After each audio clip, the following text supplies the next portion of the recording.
buenas noches. Gracias por acompañarnos en la mesa de entrevista de Matices. La proliferación de algas que causó coloración, mal olor y mal sabor al agua potable que se distribuye en varias zonas del área metropolitana de San Salvador puso bajo gran presión al gobierno de Nayib Bukele y especialmente a ANDA, la institución que tiene la obligación de proveer de agua apta para el consumo humano con calidad y cantidad en la medida que sea demandada. Para zanjar la crisis, el gobierno impulsó un plan de contingencia que incluyó la distribución de más de 1 millón de botellas con agua y además la distribución de agua en pipas en varias zonas del área metropolitana de San Salvador. Focos conversó esta semana con técnicos del Laboratorio de Toxinas Marinas de la Universidad del Salvador. Ellos evaluaron la presencia de algas en el río Lempa, especialmente en las zonas de las cuales se abastece la planta de las pavas. Veamos la siguiente cápsula. En días recientes, los pobladores del Gran San Salvador se quejaron del color turbio, olor fétido y sabor desagradable del agua que servía la estatal Administración Nacional de Acueductos y Alcantarillados, ANDA. De acuerdo con la versión gubernamental, el problema se originó por una proliferación inusual de microalgas en las piletas de la planta potabilizadora de Las Pavas. El Laboratorio de Toxinas Marinas de la Universidad de El Salvador analizó la presencia de algas en las zonas del río Lempa, cercanas a la bocatoma de la planta potabilizadora. Nosotros el día de martes hemos presentado un informe ya de nuestro primer monitoreo que se ha realizado en muestras de agua del río Lempa, cercanas a el punto de captación que hace ANDA para la planta.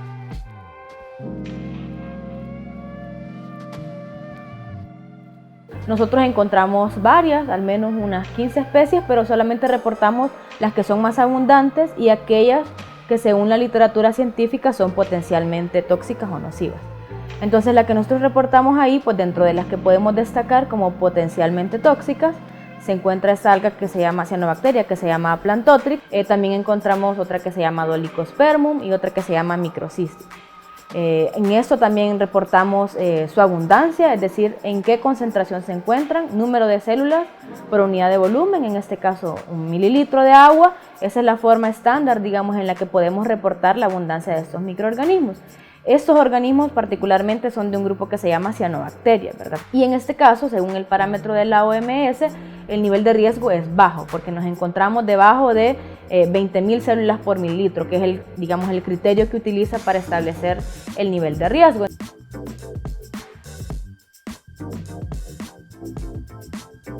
Si hablamos específicamente del origen de la presencia de estos microorganismos en el cuerpo de agua, en particular en el río Lempa, tenemos que considerar que estos organismos son de naturaleza autótrofos.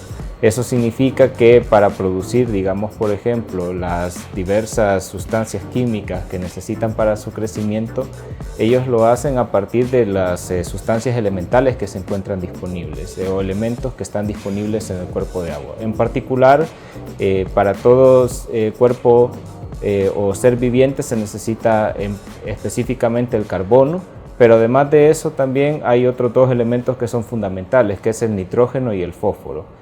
El nitrógeno, por ejemplo, se encuentra en las proteínas, el fósforo, por ejemplo, se encuentra en el ATP, que es básicamente nuestra moneda energética desde el punto de vista bioquímico, y específicamente la fuente de nitrógeno y de fósforo es en particular puede ser de 2 tipos, principalmente en nuestro contexto, y eso es las descargas de aguas negras que pueden venir específicamente de las zonas urbanas, así como también el trabajo que se puede generar desde el punto de vista agrícola, es decir, todo lo que son los abonos inorgánicos. Estamos hablando específicamente ya sea de fosfatos o de nitratos. Consideremos que estos microorganismos son como pequeñas plantas y ellos básicamente lo que necesitan simplemente es abono y luz solar.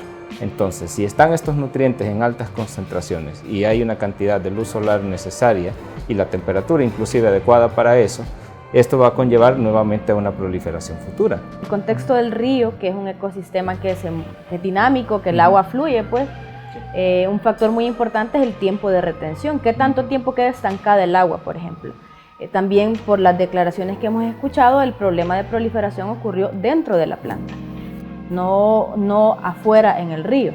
Entonces, pues quiere decir, y tiene sentido, porque generalmente en un río, a menos que el agua esté estancada, es muy poco probable que ocurra una proliferación, porque el agua se está moviendo y en palabras prácticas es como que se lave. Y esos organismos necesitan cierta estabilidad para reproducirse. Entonces, lo que muy probablemente ocurrió es que la proliferación estaba dentro, según las fotos que observamos también que por los medios oficiales, donde estaba la proliferación era dentro de los tanques, o sea que ya dentro del sistema de potabilización. Con lo cual dentro de estos sistemas, pues ese tiempo de retención del agua, junto con la temperatura y los nutrientes que ya les comentábamos, pues juegan un papel sinérgico, por así decirlo, de varios factores que pueden favorecer el crecimiento.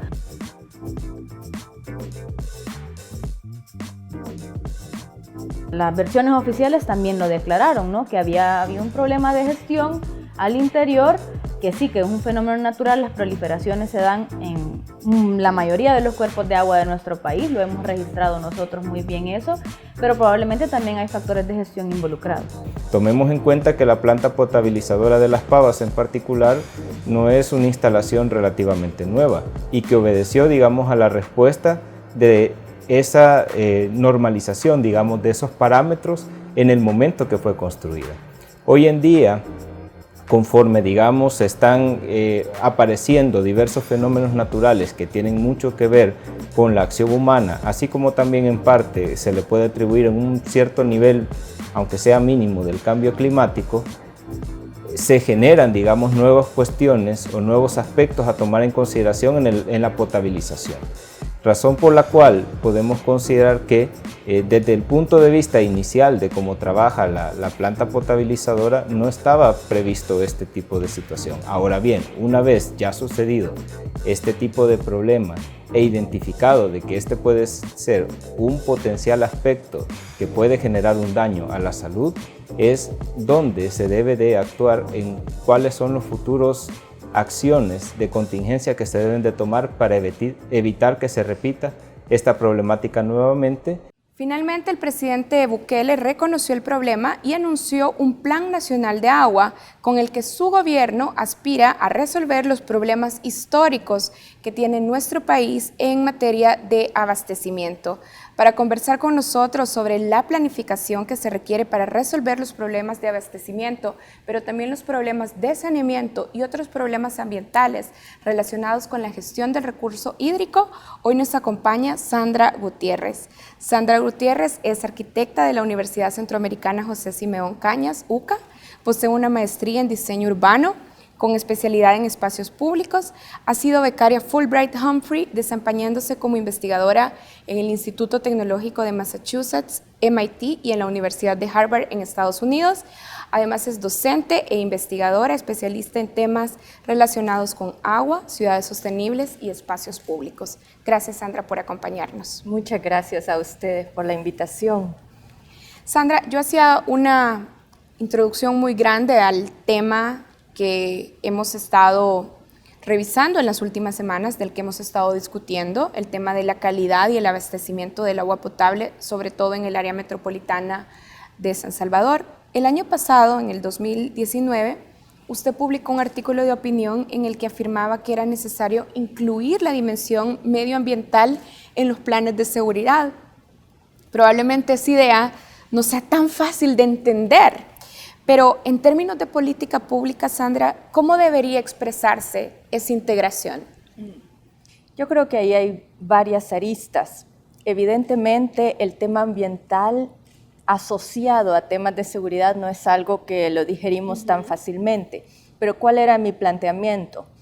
Me parece que nosotros, entre otros problemas de seguridad, por ejemplo, podemos asociar directamente en muchos de los casos que estamos viendo más recientemente de migraciones, procesos migratorios que vienen asociados a falta de recursos en ciertos territorios, ¿verdad? El tema migratorio se ha vuelto un tema clave de seguridad. en algunos de los territorios, sobre todo los territorios rurales, pero también muchos territorios urbanos, sobre todo los asentamientos precarios en las zonas urbanizadas, la falta de recursos es crítica y muchas familias al final tienen que emigrar por esa falta de recursos. Los problemas asociados, por ejemplo, a la falta de alimentos en el corredor seco por sequías prolongadas y continuas, o la falta de justamente acceso al agua, que es el tema que nos tiene ahora un poco más preocupados. Pero otra cantidad de temas hacen que muchas familias se muevan, a veces internamente en nuestro territorio, a veces incluso tienen que emigrar a otros países. Entonces, esto evidentemente nos plantea un reto en temas de seguridad. Quizás no estamos hablando de violencia directa, pero sí me parece que debemos de empezar a tratarlo como un tema clave para futuros planteamientos de seguridad. Por ejemplo, sabemos que ahora tenemos un plan que se está desarrollando para contrarrestar la violencia, un plan que en unas primeras fases aparentemente es como muy directamente en temas relacionados con tratar de contrarrestar la violencia directa. En segundas fases probablemente tendrá más actuaciones en temas de arte, en temas de cultura, pero yo quisiera que también lo pensemos en temas medioambientales. Bien. Ahora, por la crisis del agua potable, como hemos estado conversando, el presidente Bukele pidió a sus ministros que trabajen en la elaboración de un plan nacional de agua que va a incluir, voy a mencionarlas rápidamente, como el presidente dijo, mejoras a la planta potabilizadora de Las Pavas, la entrada en funcionamiento de una nueva planta potabilizadora en el lago de Ilopango, nuevos pozos y un plan de reforestación nacional. En términos generales, porque ya vamos a profundizar comentando cada uno, ¿son coherentes, Sandra, estas medidas para resolver los problemas de abastecimiento y saneamiento que tiene nuestro país? Tal vez ahí lo que tengamos que hacer es un análisis, por un lado, histórico y por otro lado, coyuntural. En términos históricos, el tema del agua en el país, por ejemplo, cuando hablamos de ANDA, ANDA es un proveedor de servicios que nace a finales de los años 40, los años 50, entonces Administración Nacional de Acueductos y Alcantarillados se enfoca sobre todo en las áreas urbanas, no en las áreas rurales, y así se mantiene, las ciudades empiezan a crecer y ANDA pues amplía su cobertura a ciertos contextos urbanos, no solamente en el área metropolitana. Pero hay que ver que no es el único proveedor. Entonces, digamos que este primer acercamiento y tratar de ver el problema solamente desde la perspectiva de ANDA es una parte. ANDA sin duda ha tenido que ajustarse porque una institución que nace hace 70 años, pues evidentemente tendrá que irse ajustando a las demandas que cada uno de los periodos históricos le plantean. Entonces, por eso me parece que la coyuntura histórica es fundamental. Por ejemplo, cuando nosotros decimos las tuberías están obsoletas, sí, efectivamente, muchas de esas tuberías y todo el sistema data desde hace 70 años, no le hemos dado mantenimiento, evidentemente está dañado. Ese es un caso muy específico, pero habrán otros temas que hay que actualizar. Esa es una parte. La otra parte es que históricamente también estamos hablando de que ANDA no cubre la totalidad del territorio. Hay otras instituciones que se han dedicado a gestionar el agua. Por ejemplo, el Ministerio de Agricultura es el que da los permisos para los regantes en los territorios agrícolas. En los territorios rurales muchas veces no es ANDA la que llega, sino que la municipalidad o una junta de agua. Hay muchos pozos privados que también se autoabastecen. Entonces hay un panorama mucho más amplio que debe tratarse. Eso en cuanto a la gestión, digamos, cómo lo estamos manejando actualmente. Entonces, cuando nosotros nos planteamos este tema de qué es lo que debemos de hacer, primero el histórico. El histórico nos va a indicar, mire, hay temas críticos de infraestructura, de abastecimiento, etc. Segundo, cómo organizamos esta miríada de actores que están gestionando y proveyendo agua. Eso lo resolvería, por ejemplo, un Sí. plan nacional De agua. de agua, pero Pero también una ley de A agua. eso iba, una ley de agua que ordene también Exacto. a todos estos actores dentro del sector. Exactamente. La ley de agua es urgente. No podemos, no debemos darle más vueltas. Y una ley de agua que evidentemente plantea el agua como un derecho fundamental, un derecho básico de los seres humanos, pero yo lo ampliaría todavía más a un derecho básico de todos los seres. Aquí no estamos hablando de la biodiversidad que tenemos nosotros, de la misma agua que en sí misma es un ser vivo, ¿verdad? Entonces yo lo ampliaría todavía más. Y por otro lado, una ley de agua que esté gestionada por el Estado. Eso es bien importante también. No una ley por una ley, sino una ley que dé protagonismo suficiente. Al ente que de verdad lo va a garantizar, con evidentemente un apoyo de otros actores, pero pues nosotros desde la academia y muchos de los actores que están involucrados en el pensamiento alrededor de la ley de agua, pues estamos claros que debe de ser una ley que mantenga al menos estas dos características fundamentales. Bien, vamos a hacer una pausa y cuando regresemos vamos a continuar conversando con la arquitecta Sandra Gutiérrez. Ya regresamos.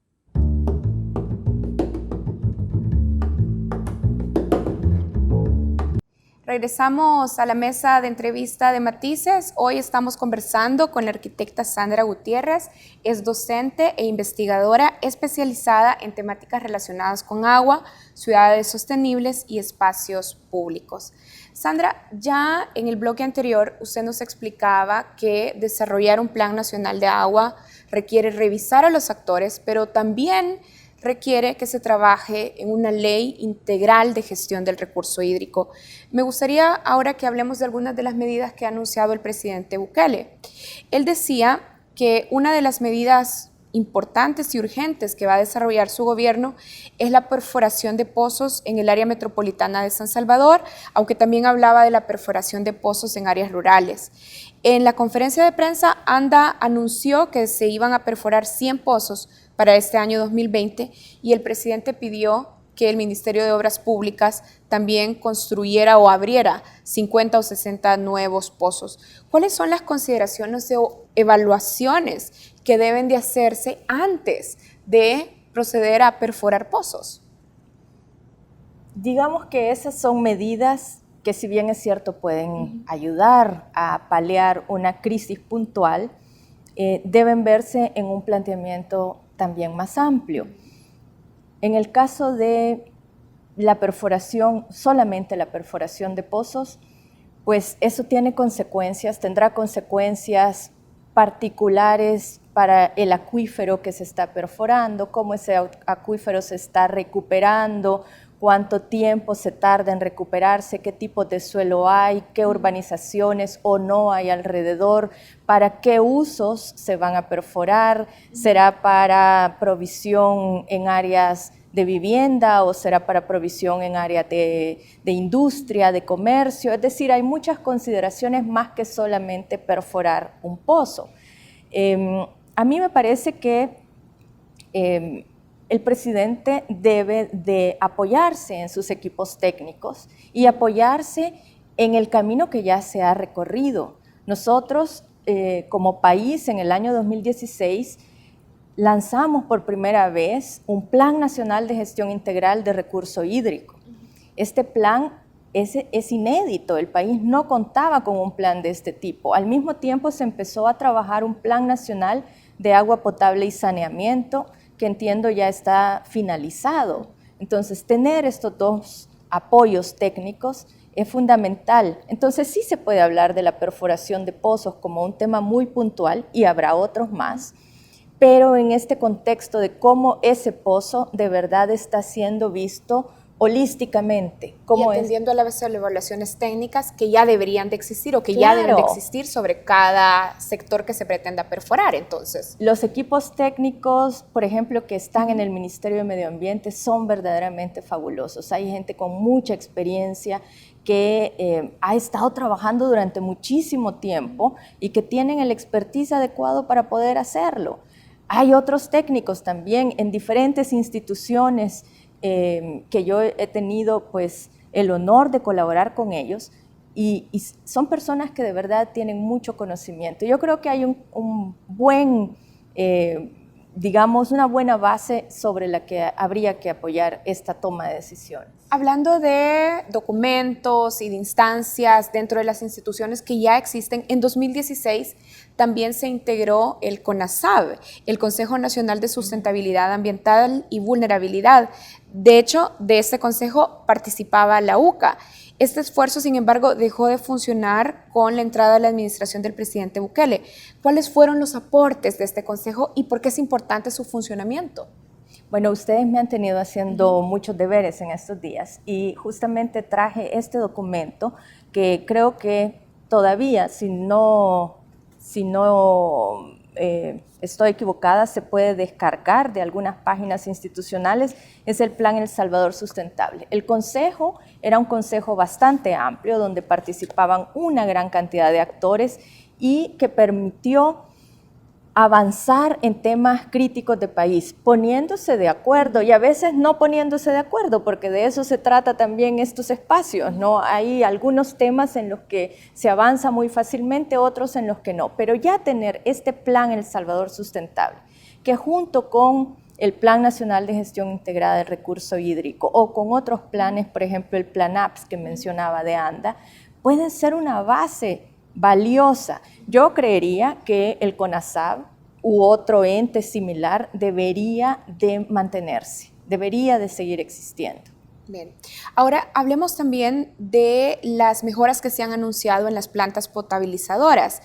Se habló, por ejemplo, o algo que ya se está haciendo y de lo que el gobierno ha estado conversando mucho, son las mejoras en la planta potabilizadora de Las Pavas, pero también se ha hablado de la planta potabilizadora de Ilopango, que va a costar $80 millones, donados, ha dicho el gobierno, con fondos de la cooperación del gobierno de China.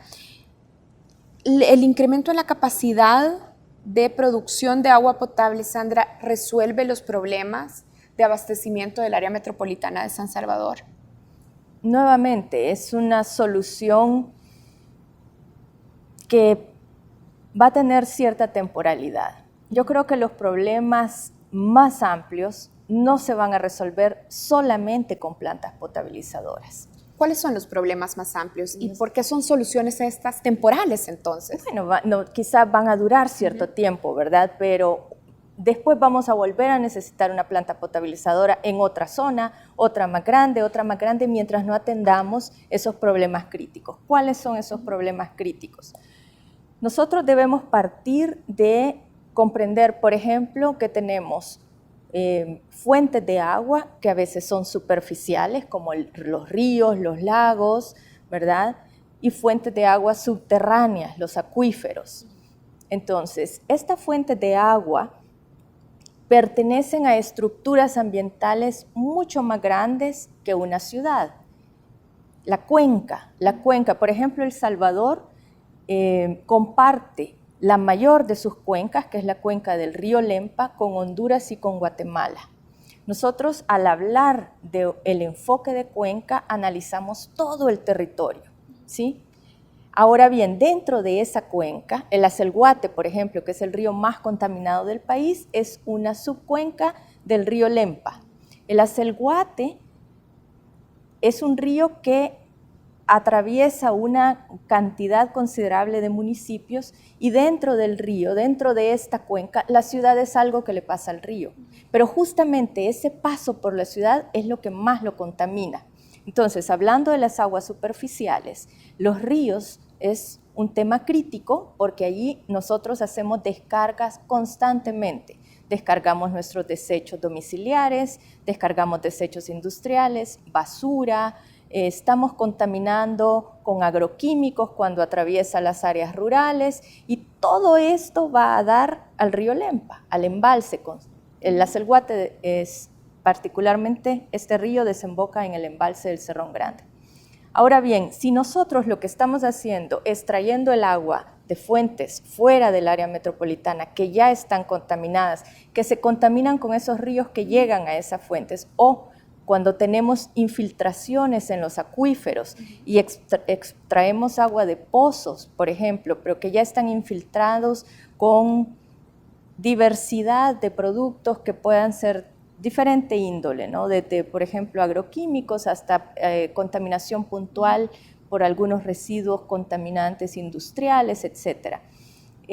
Nosotros, claro, nuestra solución inmediata es la gran planta de tratamiento. Una nueva planta de Una nueva planta de tratamiento. Entonces sí, va a funcionar por un tiempo, pero la ciudad va a seguir creciendo y si no trabajamos sobre los drenajes directos en estos cauces, si no hacemos frente al hecho de la contaminación por desechos sólidos, si no evitamos la erosión en estos cuerpos de agua, vamos a necesitar cada vez plantas de tratamiento más grandes y vamos a necesitar cada vez traer el agua de más lejos, porque las fuentes que todavía están limpias o más o menos limpias en el origen no están cercanas a la ciudad.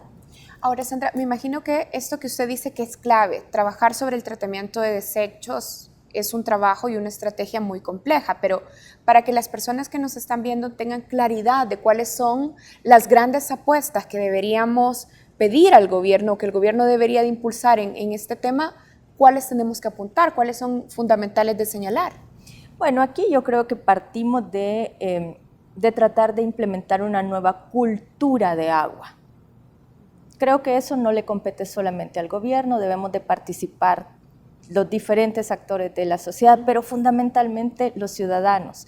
Nosotros cuando ya trabajamos desde esa perspectiva ciudadana nos encontramos con una gran cantidad de apuestas que ya están surgiendo desde la ciudadanía activa y de verdad que son maravillosas en muchos casos.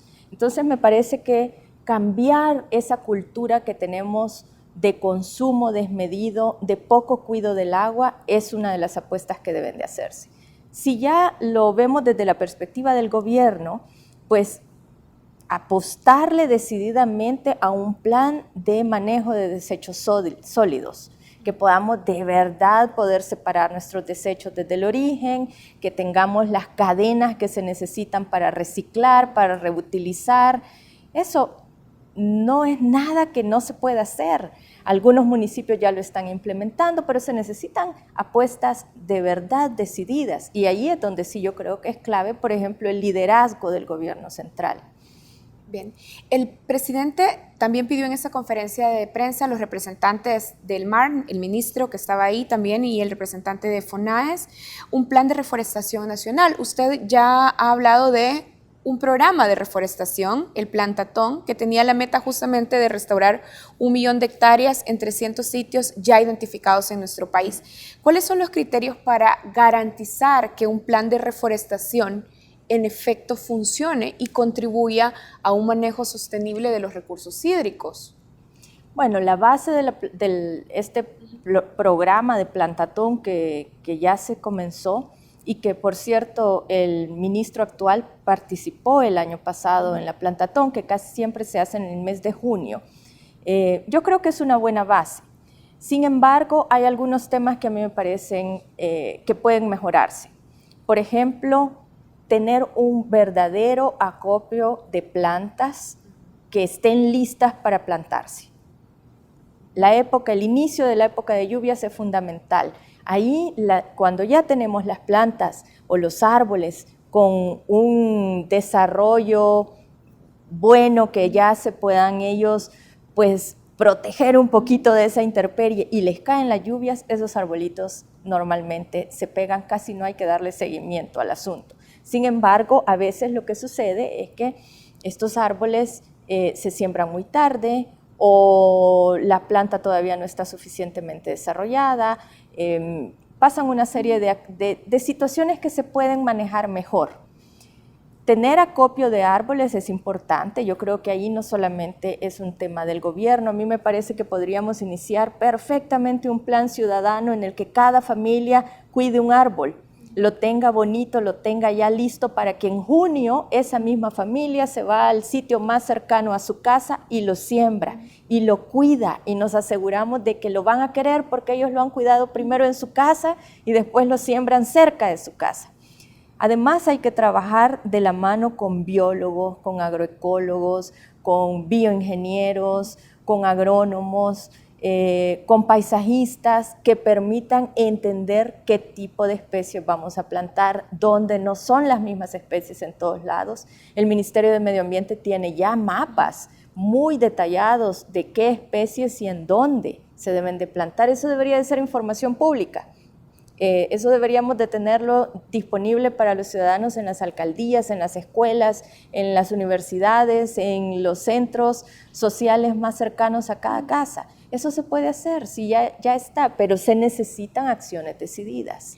Ahora, Sandra, justamente hablando del tema de la reforestación, además como una apuesta para frenar el cambio climático, usted sentó una postura bien clara cuando el ministro de Medio Ambiente, Fernando López, en la Cumbre para la Acción por el Clima el año pasado, se comprometió con monocultivos de exportación como la caña de azúcar. Usted se pronunció específicamente sobre eso. ¿Por qué es contraproducente esta posición del gobierno de El Salvador para enfrentar los riesgos del cambio climático, por ejemplo? Si nosotros lo vemos solamente desde la perspectiva económica, evidentemente tener caña de azúcar o palma, también que ahora se está implementando y también lo mencionaron como una de las apuestas, en términos macroeconómicos es muy positivo, son ingresos fundamentales para el país y las industrias que se dedican a estos monocultivos pues son industrias valiosas para esta parte de la esfera económica del país. Pero al ser un país pequeñito, con mucha población y con grandes presiones territoriales, no solamente debemos apostarle a esos monocultivos, debemos de saber que también tenemos que apostarle a la seguridad alimentaria, debemos de saber incentivar a la mediana y a la pequeña empresa agrícola, ese agricultor que a veces solamente hace cultivos de subsistencia, que era, por ejemplo, la apuesta de Costa Rica en este marco. Costa Rica lo que ha hecho es plantearse un plan de seguimiento y apoyo a los pequeños agricultores y a los medianos agricultores para diversificar sus productos y al mismo tiempo acompañarlo con otros monocultivos grandes que sin duda las presiones económicas mundiales pues hacen que también le apostemos a eso. Entonces debemos de tener un balance y ahí, por ejemplo, lo volvemos a relacionar con los temas que también planteaba de seguridad. Si nosotros le ayudamos al pequeño agricultor, al agricultor mediano, a incentivar los cultivos orgánicos, a incentivar que tratemos de eliminar los agroquímicos y procedamos a nuevas técnicas de cultivo, eso va a incentivar también la economía y debe de existir un balance. Entonces, esos son pues, los planteamientos que usted bien ha recuperado de lo que he estado sosteniendo en estos meses. Sandra, quiero agradecerle por habernos acompañado esta noche en la mesa de entrevista de Matices y bueno, por ponernos en perspectiva estos retos que garantizarían en el largo plazo una estrategia que de verdad permita atender los retos ambientales e hídricos que tiene nuestro país. Muchas gracias. Muchas gracias a ustedes y gracias a las personas que nos están viendo. Cerramos así esta entrevista, ya regresamos con más contenidos en Focos.